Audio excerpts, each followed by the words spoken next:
Oke guys, sekarang kita ketemu lagi di episode keempat dari podcast saya. Nah, yang mau saya bahas kali ini adalah tentang diet atau pola makan, terutama buat teman-teman yang mau mencoba fitness atau olahraga atau mulai hidup sehat. Nah, pola makan ini sebenarnya sengaja saya pilih di episode yang terpisah karena ini juga penting buat masyarakat pada umumnya. Jadi kehidupan general, nggak cuman buat para fitness mania gitu ya, atau para olahragawan. Oke, makanan ini sebenarnya cukup penting. Eh, jadi yang mau saya bahas ini lebih fokus kepada gimana cara pola makan untuk membentuk otot atau untuk jadi atletis gitu ya. Tapi nyerempet banget sama kehidupan sehari-hari. Gini, saya mulai dari makanan utama itu ada tiga karbohidrat, protein, dan lemak. Itu istilahnya makronutrien ya. Dan ada mikronutrien yang lain-lain ya membantu-membantu lah vitamin, mineral dan segala macam. Nah, makanan ini karbohidrat ini dibagi jadi karbohidrat yang kompleks dan gula. Ini saya sengaja pisah kayak gitu karena biar pada paham kenapa karbohidrat ini harus hati-hati. Yang lain juga sih, tapi harus ada special care di karbohidrat ini. Karbohidrat kompleks dan gula. Oke. Mungkin saya bahas dari lemak dan protein dulu baru karbohidrat ya. Jadi yang penting belakangan. Lemak itu sebenarnya penting ya.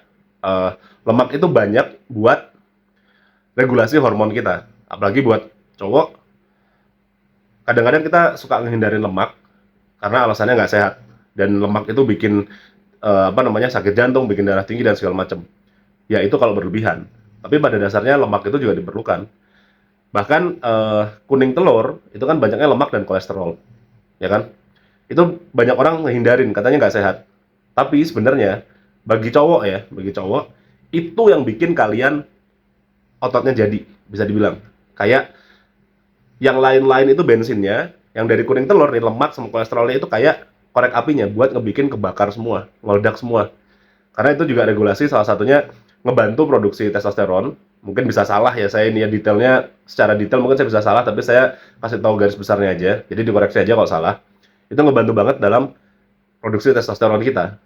Testosteron itu bagi cowok hormon yang penting banget. Gak cuma masalah seksual, tapi otot, kesehatan secara umum, mood kita, pokoknya semua yang berhubungan dengan manly itu saya bisa bilang 70-80%-nya terpengaruh juga sama testosteron. Itu penting. Salah satunya di lemak tadi, lemak dan kolesterol. Kedua, protein. Protein ini utama banget dalam membentuk otot dan fungsi tubuh. Nah, masalahnya masyarakat di Indonesia masih kekurangan protein kalau menurut saya. Mereka masih merasa ya udah makan tahu tempe dikit aja cukup, yang penting nasi. Protein itu penting padahal. Dan protein nggak mesti harus daging. Tapi tahu tempe juga bisa dan banyak sumber protein nabati lainnya. Tapi nah ini buat teman-teman yang mau serius di fitness, protein itu kurang lebih kalau kita manusia biasa, maksudnya bukan orang yang aktif banget, itu berat badan kita berapa, itu dikali 1 sampai 1,5 per hari. Itu buat protein. Jadi dalam gram ya. Jadi misalnya berat saya 100 kilo, misalnya berat saya 100 kilo. Berarti saya butuh 100 gram sampai 150 gram protein. Gitu. Itu untuk optimal aja gitu. Dan itu butuh banget. Untuk yang aktif mungkin 1,5 sampai 2 gram per hari. Jadi untuk binaragawan, olahragawan itu 1,5 sampai 2 gram per hari. Jadi kalau saya 100 kilo, terus saya mau jadi binaragawan atau atlet tinju atau apapun, berarti saya harus makan 150 gram sampai 200 gram protein per hari. Cara ngitungnya gimana? Nah, sebenarnya ini lebih banyak diapalin ya, dan lebih ke pengetahuan gitu. Kita bisa lihat sih pakai takaran saji atau misalkan pakai apa namanya, kalau kita minum susu protein ada tulisannya, cuman biar gampang kalau makanan-makanan yang lain kita bisa perkirakan yang kita makan sehari-hari itu gimana. Telur satu butir itu 5 sampai 6 gram protein kurang lebih. Anggap aja 6 deh 5 deh biar gampang hitung ya. Itu 5 gram protein. Berarti kalau mau kayak saya, misalkan saya mau jadi aktif banget nih, 200 gram protein sehari. Berarti kalau 5, berarti saya harus makan 40 telur. Tapi kan itu nggak kayak gitu ya, bisa dari yang lain. Itu telur. Terus dada ayam. Nah, dada ayam itu 25 sampai 30 per 100 gram. Jadi kalau kita beli dada ayam 100 gram yang mentah ya, ini berat mentah ya. Itu ada 25 sampai 30 gram protein. Kalau udah dimasak, biasanya lebih lebih ini rasionya lebih besar karena pas 100 gram dada ayam yang dimasak, itu dia akan menciut karena kan pas dimasak airnya menguap. Jadi mungkin let's say dari 100 gram jadi 75 gram. Proteinnya tetap sama kurang lebih. Jadi dari 75 gram dada ayam masak, proteinnya masih ada 25 sampai 30. Kurang lebih kayak gitu. Itu dada ayam. Daging. Nah, daging sapi atau daging kambing tergantung banget sama potongannya atau yang di mana. Ayam juga sama ya, tadi kan dada ya. Sebenarnya daging itu selama lemaknya nggak terlalu banyak, asal potongan daging kemana aja. Gampangnya, rule of thumb-nya gitu ya, itu 20 sampai 30. Misalkan daging cincang, ya lemak tinggalkan nanti lemaknya banyak ya, harusnya 30 jadi 20, 10-nya lemak, misalnya kayak gitu. Atau 25 harusnya 30 tapi 25 5-nya lemak. Tergantung sama kandungan lemaknya. Jadi, tapi amannya kita bisa bisa safe to say bahwasannya daging daging merah ya, itu 20 sampai 30 tergantung potongannya. Yang saya tahu itu sih, yang lainnya kurang kurang kurang ini banget ya, kurang apal. Tapi mungkin bisa dicoba. Tahu, tempe itu juga sebenarnya tinggi juga kandungannya. Cuman saya lupa berapa. Pokoknya salah satu yang paling tinggi itu di dada ayam sama di daging sih. Yang lainnya ya ada, terus mungkin bisa dicari sendiri ya. Jeroan itu juga tinggi proteinnya. Ya, ini paradigma masyarakat jeroan itu nggak sehat. Ya sama, nggak sehat kalau terlalu banyak dan masaknya gimana. Kikil kalau nggak salah, kikil ya. Kikil itu 25 gram deh kalau nggak salah per 100 gramnya. Jadi kikil itu banyak banget proteinnya. Nanti coba dicari-cari aja sebenarnya. Pokoknya coba gimana caranya memenuhi kebutuhan protein kalian. Nah, kalau saya tadi kan 100 kilo ceritanya dan butuh 200 kilo, 200 gram protein sehari misalkan. Berarti ya dari dada ayam saya harus makan berapa? 8 dada ayam kalau 25. 800 gram. Ya, ya emang gitu. Kalau kalian lihat bodybuilder pada makan ayam 1 ekor, pada makan telur berapa puluh kayak gitu. Kalau misalkan mau jadi aktif khusus membangun otot. Tapi kalau untuk olahraga aktif aja mungkin 1,5 kali ya. Jadi kayak saya tadi mungkin 150 gram. 150 gram mungkin dada ayam berapa tuh? Dada ayam kalau 25 aja ya. 6 dada ayam. Ya masih masuk akal dimakan dalam sehari gitu. Dan mungkin nggak mesti 6 dada ayam kan, ada telur, ada apa segala macam. Oh ya, susu tuh kalau nggak salah 100 milinya ya, 100 milinya tuh 6 deh kalau nggak salah. Susu, baru ingat saya. Nah, itulah di sini muncul yang namanya apa namanya, susu protein. Nah, susu protein itu bukan steroid, bukan suplemen, itu ya pengganti protein aja.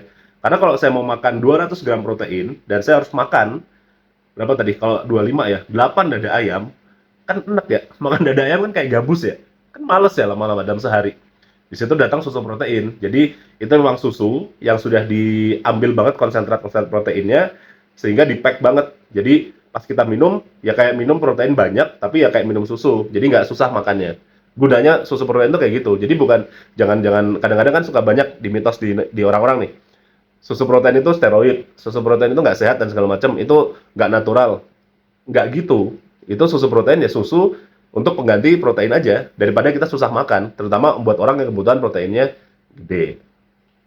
Gitu ya. Kalau ada yang mau ditanyain atau request lagi, tinggalin di komen. Sekarang kita bahas tentang gula, karbohidrat dan gula. Ini yang sebenarnya banyak orang nggak paham, ada bahaya tersembunyi dari gula ini sendiri.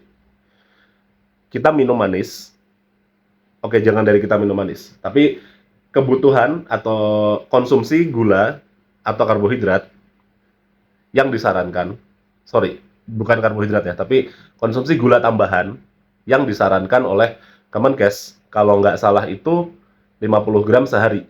50 apa 30 ya? Pokoknya sekian puluh gram sehari, nggak nyampe 100 gram. Yang rata-rata orang Indonesia makan, mungkin bisa 100 graman gula tambahan ya. Belum termasuk dari karbohidratnya. Karbohidrat dari nasi, dari mie, it's fine lah. Tapi gula tambahan ini yang kita harus bahaya, hati-hati. Jadi itu alasan kenapa saya misahin gula sama karbohidrat. Karena karbohidrat itu ya udah apa yang kita makan, nasi, roti, mie, dan segala macam, it's fine lah. Selama kita makannya masih dalam batas yang wajar. Ya udah, makan nasi pas lapar udah kenyang, makan mie ya udah gitu. Jadi jangan terlalu banyak, jangan pakai tambah mie-nya double, jangan kayak gitu. Tapi selama masih wajar is fine. Yang jadi masalah itu gula. Karena gula ini banyak banget terdapat di produk-produk makanan yang ada di Indonesia. Ini bahaya. Sebelum kita ke kenapa bahayanya, saya mau kasih tahu dulu. Kita makan pakai saus, pakai kecap, pakai sambal, pokoknya pakai semua dressing-dressing apalah itu namanya, itu isinya gula semua. Coba kalian buka saus kalian, komposisi air, gula. Kalau kalian lihat di daftar komposisi itu, urutannya tuh sesuai dari yang paling besar dulu persentasenya. Kalau udah air, gula, berarti gula itu nomor 2 paling banyak.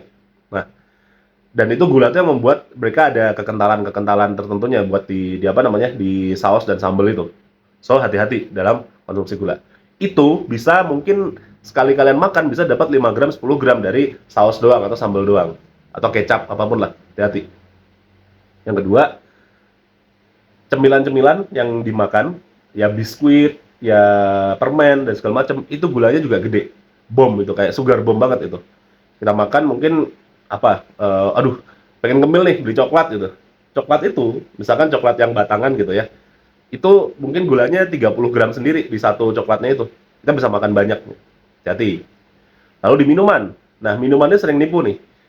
Saya beli misalkan saya ke minimarket beli minuman rasa-rasa gitu, es teh, wes. Kemasannya 500 mili. Di situ ada tulisan gulanya kandungannya 20 gram, misalkan kayak gitu. Oke. Tapi ternyata yang nggak kita baca, nutrisi ini, si tulisan kandungan ini per takaran saji. Satu takaran sajinya 250 mili. Satu botol ada 2 takaran saji. Berarti gulanya 20 kali 2. Dan itu banyak banget. Kadang-kadang minuman yang katanya less sugar, itu masih banyak juga gulanya. Dan mungkin saya bisa bilang 95% minuman yang dijual di minimarket, minuman yang dijual di sana, yang bukan air putih, itu gulanya minimal 20 gram. Coba aja lihat satu-satu. 20 gram per botol ya, bukan per takaran saji ya. Misalkan saya ke minimarket, beli minuman cola, itu 20-25, seingat saya. Beli yang es teh lah, yang kemasan botol atau kemasan kotak atau kemasan gelas, itu kurang lebih juga 20 gram gulanya. Beli es kopi, walaupun katanya kopinya pahit, tapi gulanya tetap banyak. Nah, itu bahaya banget. Nah, kenapa? Karena ini, kalau kita udah ngelebihin saran Kemenkes yang 30 atau 50 gram gula tambahan sehari itu, tubuh kita jadi kebanyakan gula, keluarlah kondisi namanya hyperglycemic, ya, kelebihan gula. Gampangnya yang pernah saya bahas di episode sebelumnya, tingginya kadar gula dalam darah itu bisa membahayakan. Nah, kalau teman-teman yang mau berolahraga, mau memulai hidup sehat, harus mindful banget sama yang namanya konsumsi gula. Kalau mau olahraga, makan gula yang agak banyak, it's fine. Di luar olahraga, karbohidrat aja, menurut saya udah cukup. Nah, kita bisa mulai jadi dari hindari minuman manis. Paling gampang tuh di situ. Hindari minuman manis dan hindari saus terlalu banyak. Itu aja. Karena itu yang jahatnya di situ. Karena kenapa saya bilang jahat? Karena kita nggak tahu, nggak notice. Kalau misalkan saya makan nasinya 1 piring sama 2 piring, ketahuan jelas banget kan karbohidrat saya segitu gitu. Masalahnya kalau saus sama kecap sama sambal kan kadang nggak kehitung ya sama kita ya. Tahu-tahu banyak aja gulanya. Minum juga sama. Ayo, lagi makan gitu, misalkan makan nasi pecel enak, oh, mas minumnya es teh, minum dulu, wah tambah lagi mas es teh karena pedes. Nah, itu gulanya udah banyak. Kita nggak kadang-kadang kita nge-overlook itu gitu. Bahaya di situ. So, jadi dari tadi udah bahas lemak, protein, dan gula, dan karbohidrat ya. Buat teman-teman yang mau mulai fitness, saran saya, atau mulai hidup sehat lah, olahraga, saran saya sebenarnya gini, karbohidrat ya bukan gula ya, itu makan samain aja. Protein, kalau bisa digedein, dibanyakin. Lemak juga sama aja. Jadi karbohidrat sama, lemak sama, protein digedein. Gula, kalau bisa di-cut gitu. Karena tadi saya bilang ya, karbohidrat dan gula sengaja saya pisahin. Karena karbohidrat merefer pada makanan, ya udah makanan pokok lah ya. Gula merefer pada yang tambahan-tambahan. Protein tambahin. Jadi biasanya kalau saya shiftingnya mungkin gini. Biasanya saya makan nasi ayam, sambalnya banyak, ayamnya 1. Udah. Nah, sekarang saya makan nasi ayam, ayamnya 2, nasinya mungkin setengah karena ayamnya ayam goreng tepung, biasanya udah ada karbohidrat juga. Sambalnya dikit banget atau enggak. Bodo amat, nggak ada rasa, ya udah. Atau yang pakai garam atau pakai apalah, gampang gitu. Contohnya. Oke, mudah-mudahan bermanfaat. Silahkan kalau mau ada yang mau bertanya, bisa tinggalin di komen ya. Sorry panjang nih episode ini nih, 15 menit. Terima kasih telah menonton dan sampai jumpa.